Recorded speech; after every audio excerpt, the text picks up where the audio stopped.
It's funny how life can flip on you in the time it takes to turn a key in the door. I wasn't supposed to be home that evening. The Meadow Bridge project was running behind, and the concrete pour was supposed to stretch past midnight. But the job wrapped early miraculously, and I took it as a win. I even grabbed one of those peanut butter milkshakes my wife, Lauren, always craved during her pregnancies. Thought it'd be a cute surprise. Our house sat quiet when I pulled up, and Lauren's car was missing from the driveway. That wasn't a huge red flag at first. Her prenatal checkup was at 6:30, and maybe she'd stop for food on the way back. Still, something felt off. A tension I couldn't quite explain. Inside, the air was still. The living room TV was on, tuned to some reality show playing at low volume, but the couch was empty. Her mug sat on the end table, but the coffee had gone cold. I checked the garage again, no Honda. I called her cell, straight to voicemail. I waited 10 minutes, then 20. Still nothing. It was 9:15. That's when my gut started twisting. Lauren was 6 months pregnant. She never just disappeared, especially not without calling. She would have texted, complained about the wait, asked for ice cream. I called the OB clinic. Hi, this is Michael Davis. My wife, Lauren, had a 6:30 appointment with Dr. Patel tonight. She's not home, and I'm a little worried. There was a pause on the other end. I'm sorry, Mr. Davis, but Lauren called this morning and canceled. Said she had a family emergency. I stood there for a second, not speaking. The TV buzzed behind me, filling the silence. A family emergency? I finally said, I would have known. I can't say more due to policy. The nurse replied gently. I hung up. My hand was shaking. Something wasn't right. Upstairs, our bedroom door was cracked open. Her laptop was still open too, an odd thing for Lauren, who usually closed everything out of habit. I sat on the edge of the bed and glanced at the screen. The email tab was open, and there it was, a thread with someone named Andrew Blackwood. Subject line, final transfer arrangements. My pulse jumped. I clicked. The first message was only a few lines. We're almost there. Thursday's meeting is confirmed. Don't worry, Michael still believes the baby is his. I felt the floor vanish beneath me. Andrew Blackwood. That name. I knew it from years ago. Her ex-husband. I thought he was long gone. Just a footnote from before we met. Suddenly he was back, center stage. I read on. Hotel confirmations. Notes about hormone injections. Mentions of our baby and legal phrases I barely understood. The more I scrolled, the worse it got. My name came up more than once, usually followed by he doesn't suspect or keep playing it cool. My ears were ringing. I opened her calendar. That day's entry read, 7 p.m., drop off at Lakeside. Next week's read, legal, transfer custody agreement. What? What custody? Lauren wasn't just lying to me about appointments. She was organizing some kind of baby handoff. I checked her downloads folder. There it was, a file named surrogacy_agreement final_Davis Blackwood.pdf. I clicked. The document opened, and my name stared back at me. I was listed as the consenting spouse in a legal agreement for Lauren to carry a child, conceived with Andrew Blackwood. But I never signed this, except my signature was there. Perfect. Loop, slant, spacing, identical to mine. Forged. And suddenly, everything I thought was real felt like a mirage. The baby. The excitement. The nursery we'd started decorating. She'd let me rub her stomach, smile when I talked to the baby, joke about names. All of it. A performance. I could barely stand. I grabbed my phone and walked into the hallway, needing air, needing to scream. But instead I caught a flicker through the window. Headlights in the driveway. She was home. I looked down at the laptop. The contract still open. And I knew something for sure. If she could forge a signature, lie about a child, and carry her ex's baby under my roof, then she was capable of more than I ever imagined. Shadows moved across the front steps. Her key turned in the door. Lauren stepped into the house like nothing had changed. She kicked off her flats at the door, tossed her jacket over the banister, and called out casually, "Hey, babe. Sorry I'm late, crazy day." My heart was thudding so hard. I was surprised she couldn't hear it from the hallway. I stood in the kitchen, trying to keep my face still. Her phone was still in her purse. Her computer upstairs, still glowing with the weight of the betrayal I'd just uncovered. But Lauren? She smiled at me. Smiled.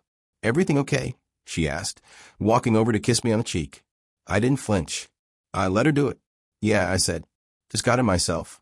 It was the most dangerous lie I'd ever told. And the most necessary. She wandered into the kitchen like she hadn't just blown up my world. You wouldn't believe the traffic. I ended up grabbing dinner with Clara after my appointment. That okay? I nodded. "Sure. I figured you were at Patel's for a while. Did everything check out?" She didn't miss a beat. "Yep, everything's fine. Heartbeat strong. Next checkup in 2 weeks." I wanted to scream, to ask her how she could lie so easily. But instead, I walked to the fridge and pulled out 2 waters. If she was going to lie to my face, I was going to lie right back. Until I was ready. That night I didn't sleep. While she snored softly beside me, I stared at the ceiling, my mind racing with questions. Had she planned this from the beginning? Was I ever anything more than a useful idiot to her? Did she ever love me? Or was I just a placeholder? At 2 a.m., I slipped out of bed and returned to the laptop. I needed more. In a folder marked Work Legal, I found recordings. Not emails. Voice files. Dozens of them. I picked one from 2 weeks ago. Lauren's voice came through first. He's been asking more questions lately. I might have to fake another appointment next week. Then a man's voice, Andrew. Calm. Slick. Let him ask. Just keep him calm until the baby's here. I can't have him blowing this up if he finds out everything. We still have the contract. He signed it. On paper, solid. There was a pause. He didn't sign it, Lauren whispered. What? I forged it. I had to. He never would have agreed. Another pause. Well, Andrew said. Then you'd better make sure he never finds out. That was all I needed. It wasn't just betrayal. It was fraud. It was a scam. But the next file? That one chilled me. Lauren, if he finds out I'm carrying your child, he'll leave. I'll lose everything. Andrew, so what? You'll still get the money. Lauren, I want both, Andrew. The money and the marriage. He laughed. You always did. That night I made a decision. I wasn't going to confront her. I wasn't going to yell. I wasn't even going to cry. I was going to bury her plan with something better. The next morning, she was already in the kitchen, sipping coffee like she hadn't just admitted to an emotional crime seen the night before. Morning, she said with a smile. Morning, I answered, sliding into my usual seat. Hey, I've been thinking. Yeah. What do you think about hiring a doula? Someone to help out closer to the due date. Her face faltered, just a flicker, but she recovered quickly. That's thoughtful, she said. Sure, maybe in a month or so. Great, I said, keeping my voice even. Also thought about having a lawyer look at our wills again. You know, with the baby coming and all. This time she froze. You're thinking of updating our legal documents? She asked carefully. Just seems smart, I said. We've been so busy and everything's about to change. She nodded slowly. Right. Yeah, makes sense. She turned back to the sink, but I saw it in her reflection. Just a sliver of panic behind her eyes. Later that day, while she was out meeting Clara again, I started backing everything up. I copied emails, downloaded every recording, and saved multiple versions on encrypted drives. Then I called a lawyer. Not for wills, for divorce, for fraud, for custody. And then I made another call to someone who knew Andrew better than Lauren thought. I had a plan now, and it started by telling the truth to the one person they both thought would never find out. I was done being the fool. It was time for Lauren to learn what it felt like to be on the other side of the lie. I hadn't spoken to Andrew Blackwood in over a decade. Our paths never crossed for good reason. I only knew about him from what Lauren told me. And even that was sparse. He wasn't a bad guy, she once said, sipping wine on our patio years ago. Just not right for me. Now I knew what that really meant. He was someone she could manipulate. Someone who owed her something. Or maybe someone who gave her the kind of power I never did. I found his contact info buried in one of Lauren's emails. An old signature from a forwarded message. He still worked at a logistics firm upstate. I called the main line, pretending to be a potential supplier. Asked for him directly. When his voice came through, I recognized it instantly from the recordings. Andrew Blackwood speaking. Andrew, it's Michael Davis. Silence. Michael? I think we should talk. About Lauren. He hesitated. Is she okay? She's fine, I said. But I know everything. He didn't deny it. He didn't even stammer. Just let out a soft breath and said, I was wondering when this call would come. We met the next day, public place, neutral ground, a small cafe halfway between our cities. I wasn't sure what I expected. Maybe someone smug, maybe someone weak. He was neither. Andrew was calm, polished. But when I looked in his eyes, I saw something else. Regret. Not guilt. Not shame. Something colder. She told me you signed the agreement willingly, he said after we sat. I didn't. She forged my name. He nodded slowly, like he'd already guessed.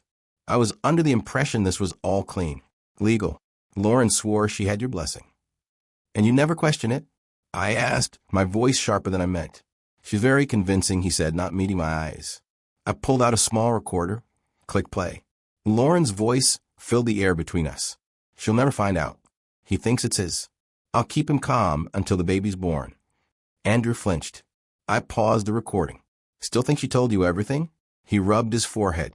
Look, Michael, I didn't want this baby to be raised by someone who wasn't involved. But she insisted. Said you'd be the perfect decoy. Said it was safer this way. Cleaner. Safer for who? He didn't answer. That's when I dropped the bomb. She's lying to you too. Your wife, Emily? She has no idea about any of this. Does she? His head snapped up. Don't bring her into this. She thinks the baby is coming from a clinic overseas. Lauren made fake updates. Fake sonograms. I've seen them. His expression cracked. Just for a moment. She said it was easier this way, he muttered. No, I said, leaning forward. She said it was profitable. We stared at each other in silence. Emily deserves to know, I said. And Lauren? She's planning something else. A custody grab for our daughter, Chloe. She's not just lying about this baby. She's building an escape route. Andrew's hand clenched around his coffee cup. I thought we were in this together, he said bitterly.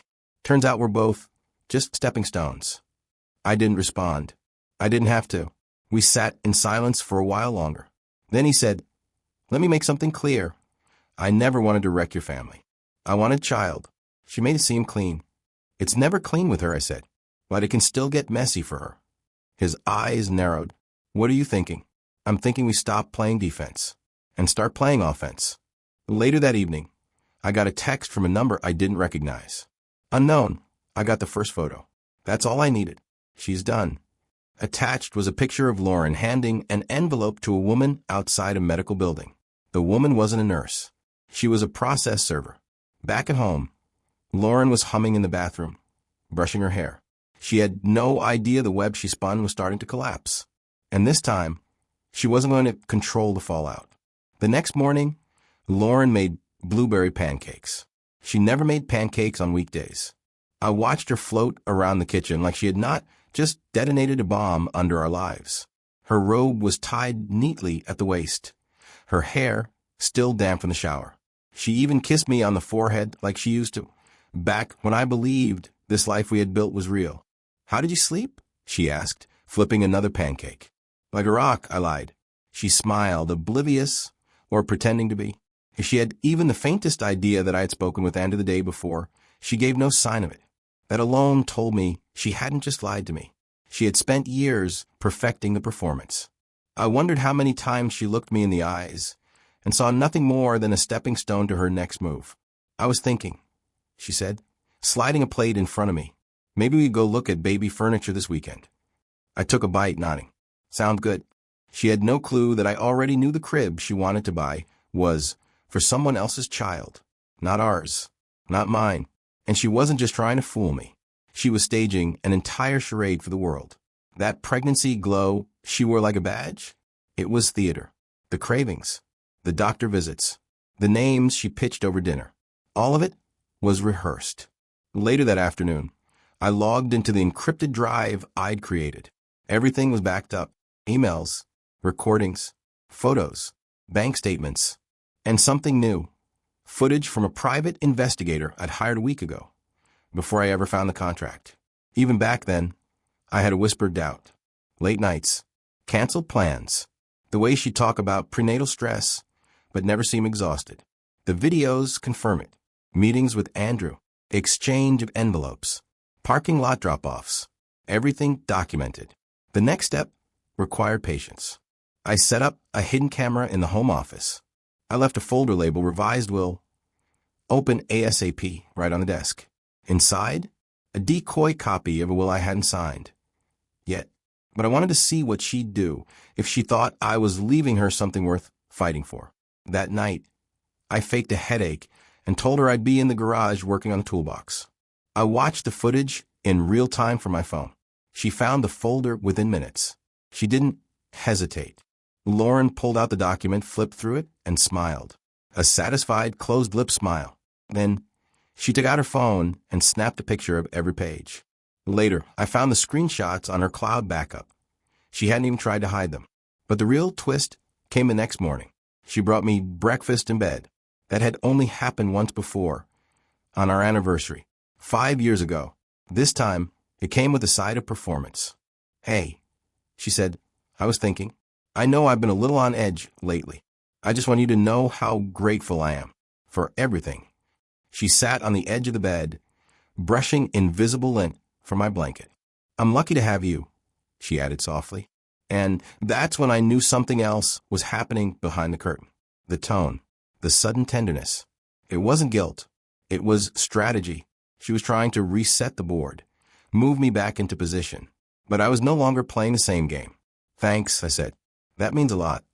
She leaned in and kissed my cheek, then stood and left the room. I waited until I heard the front door close before checking her location. She wasn't heading to the OB/GYN. She was driving toward Andrew's office. I sent a message to the private investigator. "Follow her. Get everything. I want timestamps, audio, video, whatever you can get." An hour later, I got a reply. "She's not at his office. She's at a storage facility. They both are." I stared at the message, a cold chill crawling up my spine. A storage unit? What the hell were they keeping hidden there? I had a hunch, and it wasn't baby clothes. I texted back, "Send me everything you record there. Today." When the first clip arrived, I opened it immediately. Lauren was standing beside Andrew in front of Unit 213. She looked nervous. He looked impatient. Then she said something that made my blood run cold. "If he finds this place, everything falls apart." Andrew replied, "Then we better move it by next week." I wasn't just dealing with a lie. I was standing in the middle of a carefully engineered scheme. And whatever was inside that storage unit, it wasn't just a secret. It was leverage. I waited until nightfall before I drove out to the storage facility. It was about an hour from our home, far enough that Lauren probably thought no one would stumble across it. She'd rented Unit 213 under her maiden name, which I discovered after a little digging through some encrypted files I'd found buried on her laptop. I had also uncovered the gate code in an old email confirmation she'd forgotten to delete. People make mistakes when they think they're untouchable. I parked my truck in the back corner and slipped in through the side gate. No one else was around, just rows of dimly lit units and the sound of distant highway noise humming like a warning. Unit 213 sat halfway down the row. I entered the code and pulled open the door slowly, not knowing what I expected to find. Inside were three things: a filing cabinet, a heavy-duty storage bin, a fireproof lockbox with a cheap combination dial. I opened the filing cabinet first. Paperwork, contracts, a second version of the surrogacy agreement, one that listed Andrew's wife Emily as a consenting party. A complete fabrication. It even had a fake signature. So they weren't just lying to me.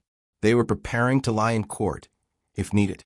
The heavy-duty bin was packed with sealed envelopes, each one labeled with a date, a location, and an amount. I opened one. It contained $10,000 in cash. Another envelope, $15,000. Another, $20,000. This was no side deal. This was an operation. Then I opened the lockbox. Inside, phones.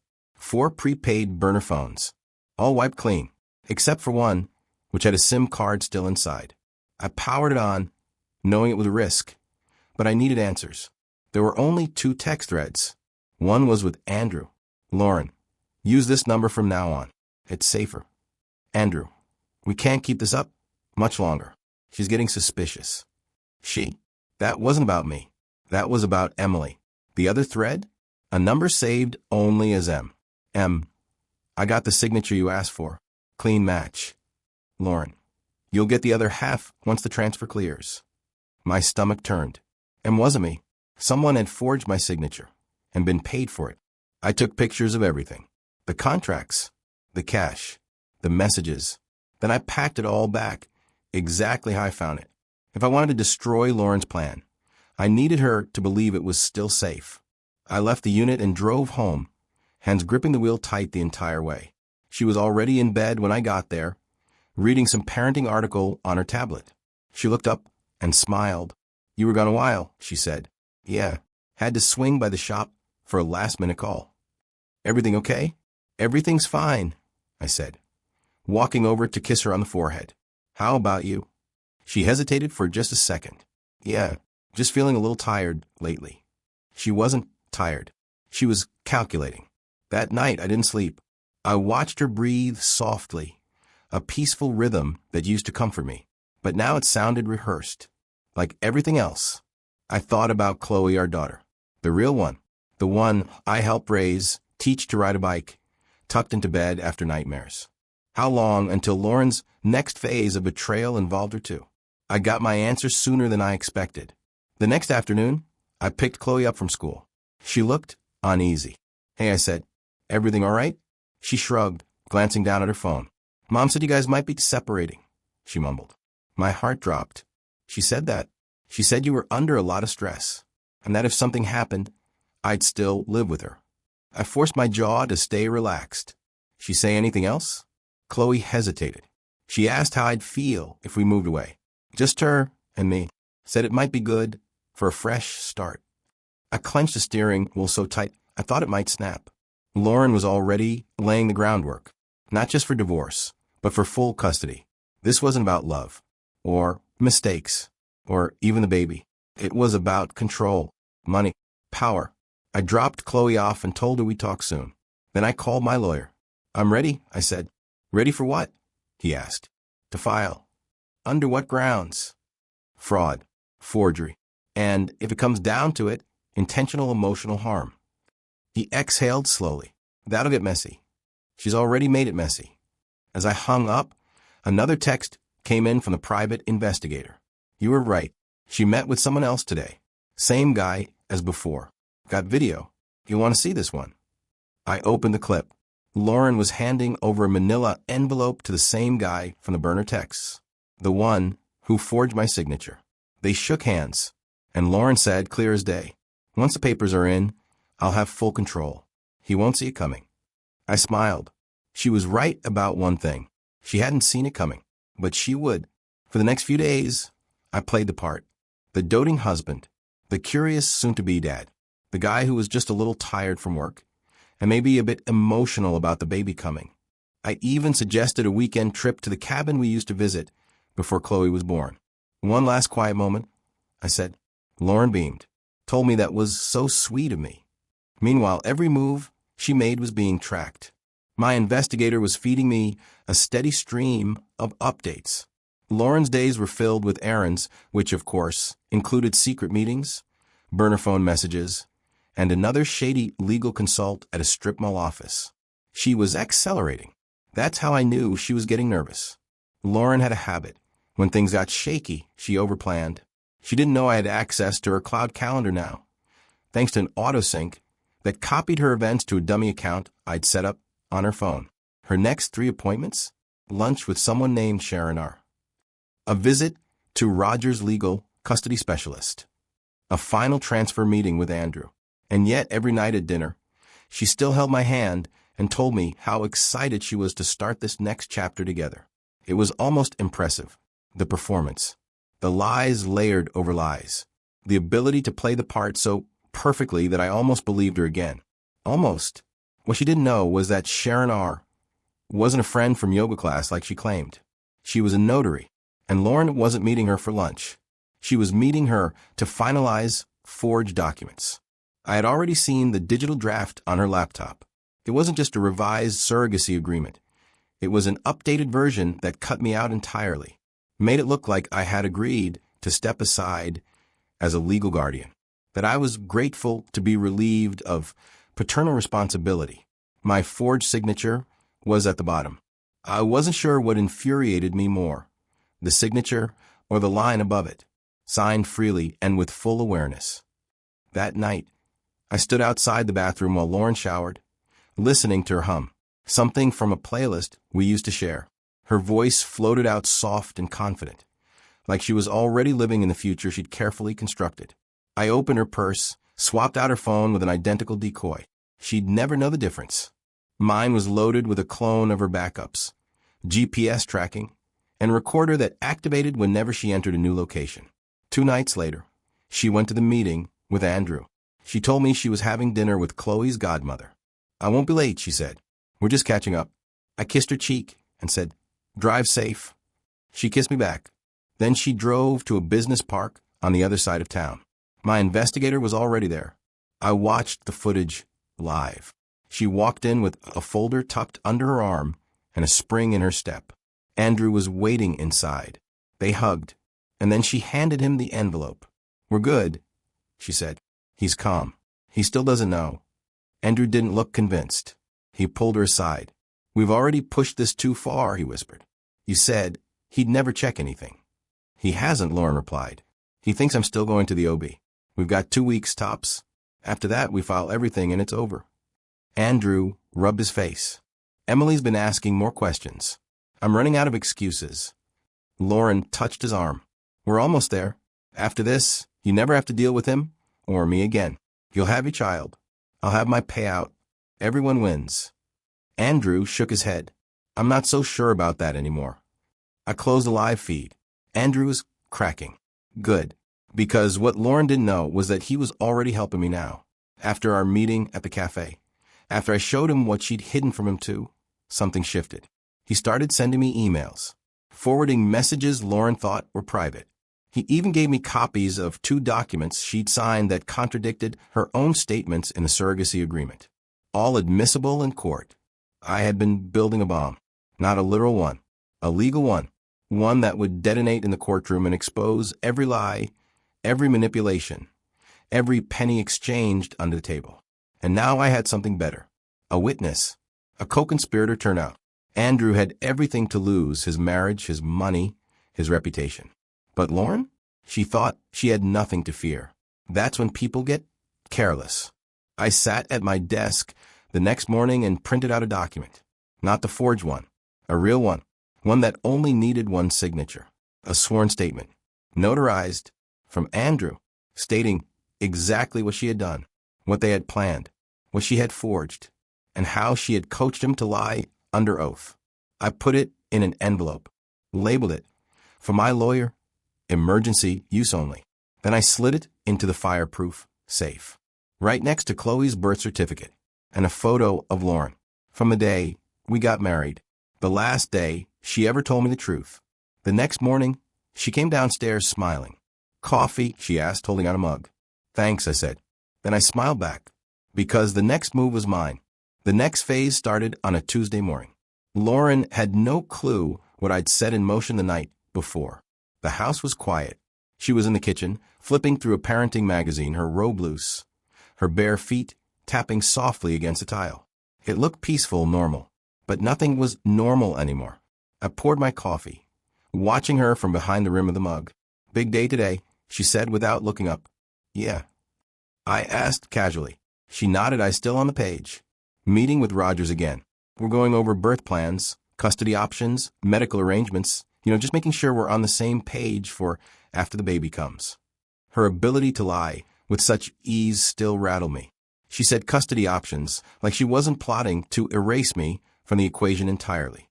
I let it slide, just nodded and smiled. "Wanting to pick up dinner on the way home?" she asked, like we were just a normal couple, planning their evening around casseroles and comfort. "Sure," I said. "Whatever you're in the mood for." She kissed me on the cheek before grabbing her purse. I watched her leave, then walked into my office and opened the folder I'd been updating for weeks, filled with copies of forged documents, phone logs, private investigator reports, even the cash transfers from Andrew. Everything in that folder could bury her if I chose to unleash it. And today I would. But not in court. Not yet. This part had to be personal. Lauren didn't know that I had access to the attorney she was seeing, Rogers. I'd sent someone ahead of her meeting. An actor, actually. A friend of a friend.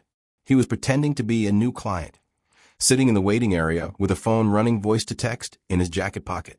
Everything Lauren said during that session, I got it in real time. He's still clueless. I checked his email last night, and there's nothing suspicious.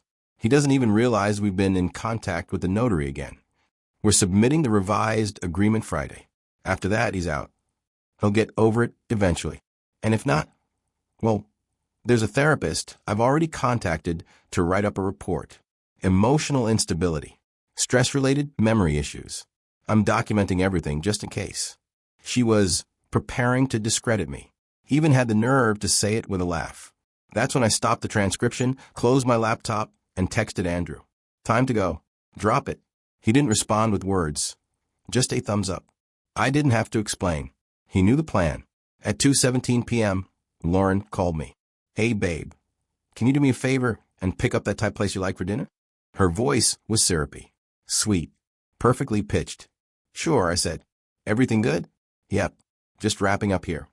But I already knew she was sitting in the parking lot, fuming. She had just gotten a message she didn't expect.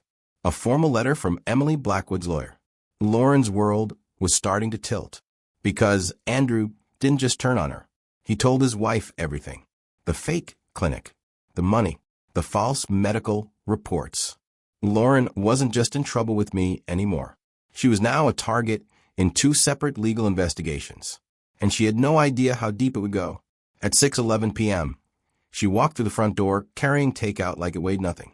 Smells good, I said, setting the table. She was calm, too calm. I waited until after Chloe went to her room, then casually brought it up. How was your meeting? She blinked. Fine. Same stuff as before. Nothing new. Nope. Just the usual paperwork. I nodded. Strange, I said, because I got a call from Emily Blackwood's lawyer today. Her fork froze midair. Oh, apparently she's pressing charges. Fraud, medical deception, and she wants to know what part one played in it. Lauren swallowed hard. Her color changed almost instantly. What? Why would she? How would she even know? Andrew told her. She stared at me, eyes narrowing. Andrew wouldn't do that. He already did, I said, leaning back in my chair. He sent me a copy of everything. The contract, the wire transfers, even the forged signatures. Lauren set her fork down slowly. I don't know what you think you know, Michael, but I know enough, I said sharply. I know the baby's not mine. I know you faked the appointments. I know about the storage unit, the notary, the fake therapist.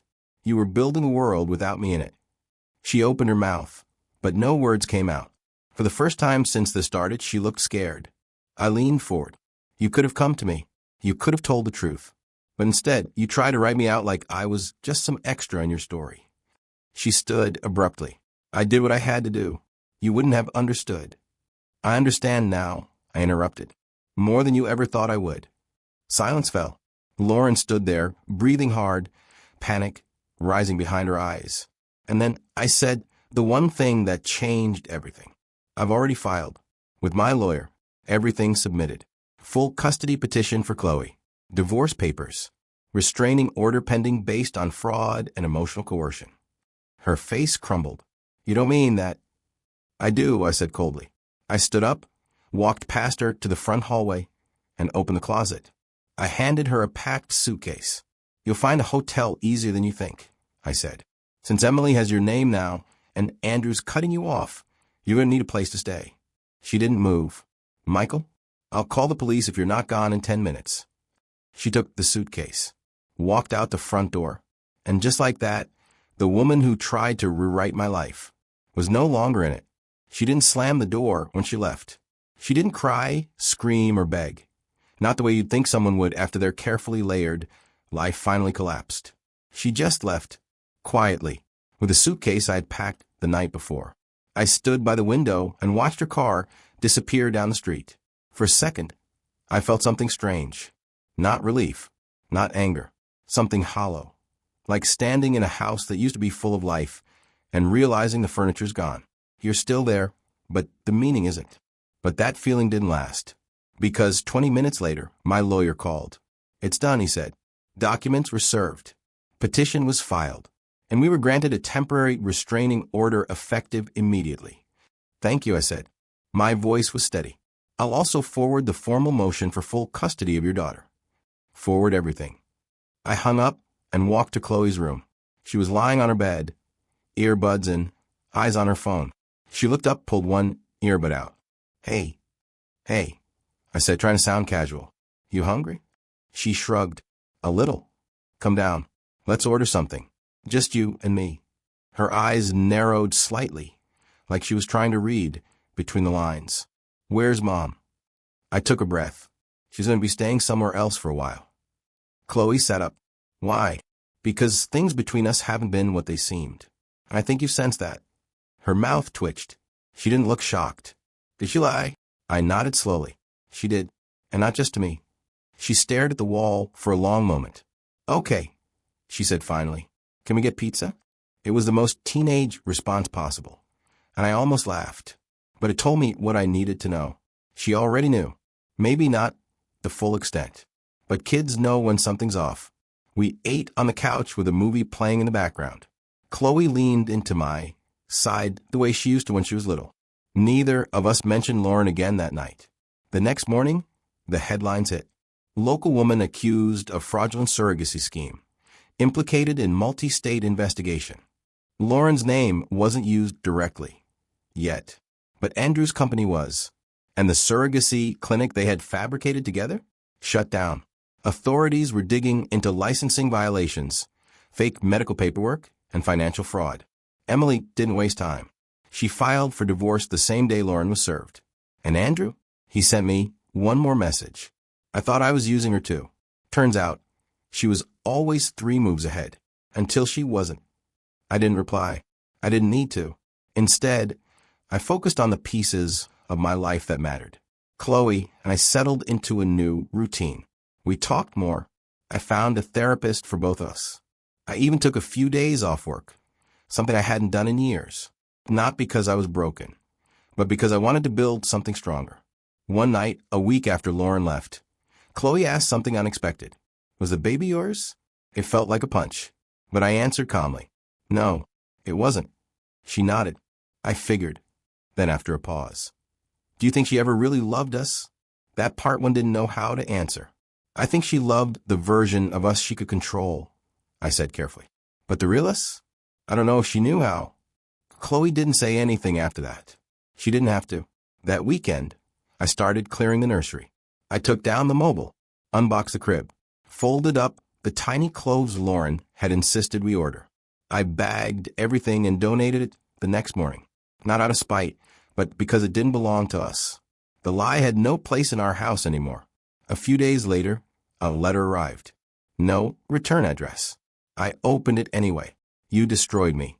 I hope you're proud. I did it for us. And for Chloe. You just never understood. There was no signature. No apology. Just a bitter attempt to make her the victim again. I didn't respond. Instead, I slipped the letter into the safe, right behind the notarized confession from Andrew, and closed the door.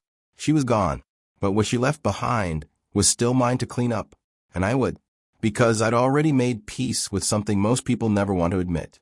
Sometimes, the worst thing someone can do to you is the best thing that ever happens. In the weeks that followed, silence settled over the house like fresh snow, soft, still, but hiding everything that had been buried underneath. There was no more pretending, no more second-guessing. Just me, Chloe, and the sound of a life beginning again. I changed the locks, closed the joint accounts, canceled the credit cards Lauren had used to finance parts of her charade. I filed with the county assessor to remove her name from the house title pending the divorce outcome. Everything that was once ours was being reduced to what was real, what had value. And Lauren? She was no longer part of that equation. Word spread fast. Neighbors gave polite, curious glances. Some offered the usual, if you ever need anything type of lines. I appreciated the ones who didn't ask questions, especially the couple across the street, Dave and Mel. One night, Dave just showed up with 2 beers and no words. We watched a ball game in the garage, like nothing needed explaining. Those were the kinds of people you hold on to. Lauren, however, wasn't done trying. She texted me 3 times the following week. The first was short. I don't understand how you could turn everyone against me. I didn't reply. The second text came after silence. I made a mistake, but you made it so much worse. I loved you. I still do. I deleted it. The third came after she must have realized I was done entertaining her version of reality. You're going to regret this. You and Chloe both. That one, I forwarded to my attorney and printed for court. Meanwhile, Chloe was healing in her own way. She threw herself into our club, started talking more with her aunt, my sister. One night while we were watching a movie, she turned to me and asked, "Are you happier now?" It hit harder than I expected. "I think I'm becoming happier," I told her, "which feels even better." She smiled and went back to the movie. The court process was slow, but steady. Lauren, unsurprisingly, tried to fight for joint custody. She submitted statements claiming I was manipulative, emotionally unstable, and that I had isolated her from our daughter. But Andrew's affidavit shut that down hard. So did the timestamps, the financial records, and the email Lauren had sent him that read, "Once the baby is born and Michael is out of the way, I'll be able to start fresh. He'll fold if I keep him in the dark." She had built her story on shadows. I brought it into the light. By the time we got our day in court, Lauren's lawyer was working with scraps. The judge granted me primary custody of Chloe with visitation at Chloe's discretion. She was old enough now for her voice to matter. The divorce was finalized within 6 weeks of the hearing. Lauren didn't even show up for the last session.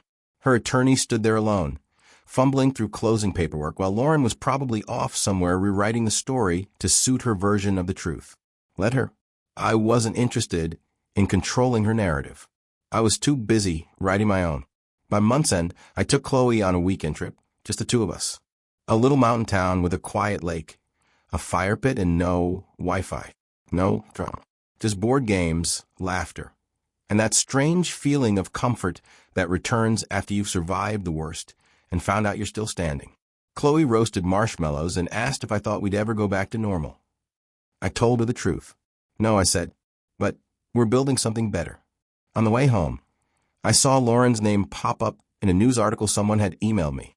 Alleged surrogacy fraud scheme expands into federal investigation.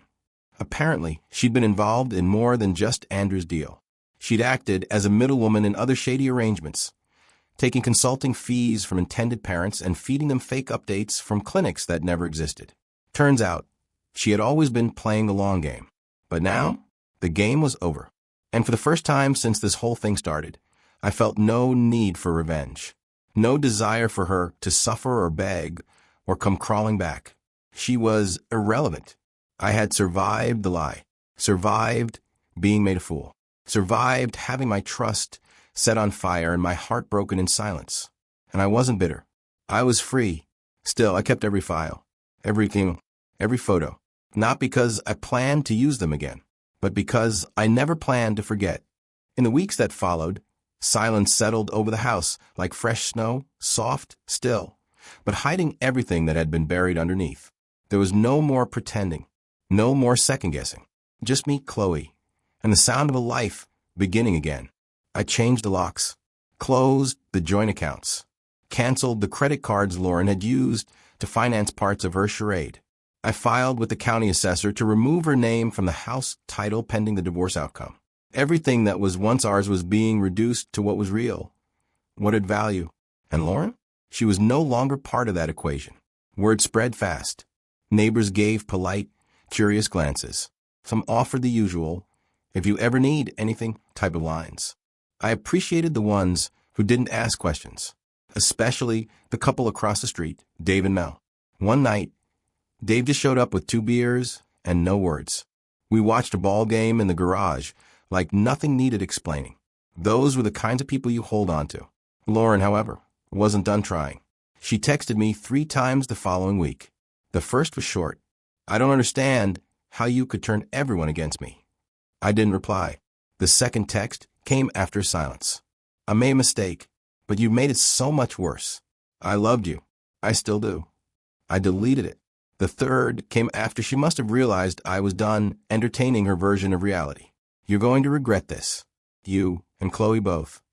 That one, I forwarded to my attorney and printed for court. Meanwhile, Chloe was healing in her own way. She threw herself into art club, started talking more with her aunt, my sister. One night while we were watching a movie, she turned to me and asked, "Are you happier now?" It hit harder than I expected. "I think I'm becoming happier," I told her, "which feels even better." She smiled and went back to the movie. The court process was slow, but steady. Lauren, unsurprisingly, tried to fight for joint custody. She submitted statements claiming I was manipulative, emotionally unstable, and that I had isolated her from our daughter. But Andrew's affidavit shut that down hard. So did the timestamps, the financial records, and the email Lauren had sent him that read, "Once the baby is born and Michael is out of the way, I'll be able to start fresh. He'll fold if I keep him in the dark." She had built her story on shadows. I brought it into the light. By the time we got our day in court, Lauren's lawyer was working with scraps. The judge granted me primary custody of Chloe with visitation at Chloe's discretion. She was old enough now for her voice to matter. The divorce was finalized within 6 weeks of the hearing. Lauren didn't even show up for the last session. Her attorney stood there alone, fumbling through closing paperwork, while Lauren was probably off somewhere rewriting the story to suit her version of the truth. Let her. I wasn't interested in controlling her narrative. I was too busy writing my own. By month's end, I took Chloe on a weekend trip. Just the two of us. A little mountain town with a quiet lake, a fire pit, and no Wi-Fi. No drama.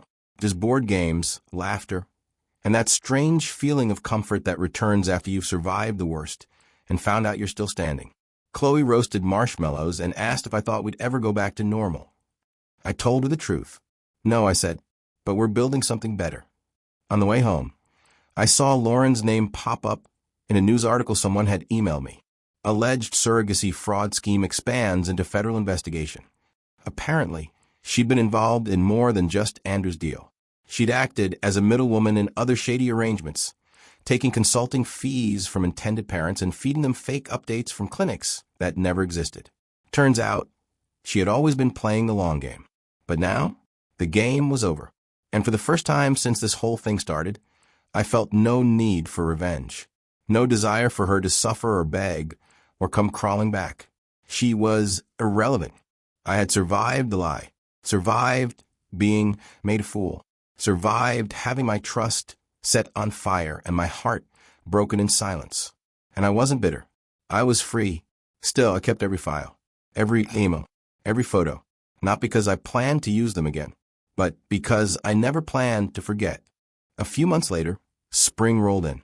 The trees in our neighborhood bloomed again, same as they always had, but somehow everything felt different, lighter, like the house could breathe again. It had been nearly 4 months since Lauren walked out that door. Chloe was smiling more. I was sleeping again. And the silence in the house? It no longer felt empty. It felt earned. I still got the occasional ping from a mutual friend or former coworker of hers, trying to check in with the usual half-hearted curiosity masked as concern. "Have you heard from Lauren? Did you really go through with it? I just can't believe she'd do something like that." I never responded with details. I didn't need to. People always reveal their true sides eventually. Some stay neutral, some pick a side, and some disappear completely when you're no longer useful. Lauren's web had reached farther than I expected. 2 of her former coworkers had quietly reached out to me with their own stories. She had borrowed money, promised investment returns, claimed she was helping people build families through private surrogacy deals that never existed. One woman even told me Lauren had offered to carry her baby, but then ghosted after collecting a deposit. There was a pattern. She didn't just lie to me. She lied to anyone who gave her trust and space to manipulate. And I had given her everything. But I wasn't angry anymore, because the truth was I'd already won. Not in the way you win a legal case or a settlement, but in the way that matters. The way that lets you look your daughter in the eyes and know you're showing her what it means to protect, to endure, to walk through fire without becoming what burned you. One afternoon, I found a drawing on the kitchen counter. Chloe had left it there by accident, probably while rushing to pack her backpack. It was a charcoal sketch, abstract, a bit dark but oddly hopeful. In the corner, she had written one line: "Sometimes, the hardest truth becomes your safest place." I stared at it for a long time. She was right. Living in the lie, believing it, feeding it, smiling through it. That had been a prison. And when it broke, it hurt like hell. But once I faced the truth, I could finally breathe again. I hung her sketch on the hallway wall outside her room. A new reminder of the life we were rebuilding. Lauren, for all I knew, had left the state. Her legal issues were still ongoing. And Emily's lawsuit had opened more doors for prosecution than anyone expected. Last I heard, she tried to start over in another city using a different name. Maybe she'd succeed. People like her always find someone new to believe the version of themselves they package for sympathy. But she'd never find a way back here. The bridge was gone. And even if she tried, there was nothing left for her to walk toward. One evening, Chloe and I were making dinner, tacos, her favorite. I let her pick the music, and she queued up an old playlist from years ago. A song came on, one Lauren and I used to dance to in the kitchen when Chloe was just a toddler. The kind of song that used to mean something. I paused, waited for the ache, but it didn't come. Chloe looked up and noticed. "You okay?" I smiled. Better than ever. We kept cooking, kept living. And when we sat down to eat, I realized something. Lauren had stolen a piece of my life, but she hadn't destroyed it. She just helped me see what was worth protecting. Not the fantasy, not the picture-perfect image, but the truth, the bond with my daughter, the strength in starting over, and the quiet power in not needing revenge. Because walking away stronger is the best kind of justice there is. So here I am, no longer the man who was lied to, no longer the man who thought love meant never asking questions. Now, I'm just a man with clarity and peace, and the kind of freedom you only earn when everything breaks, and you decide to build something better.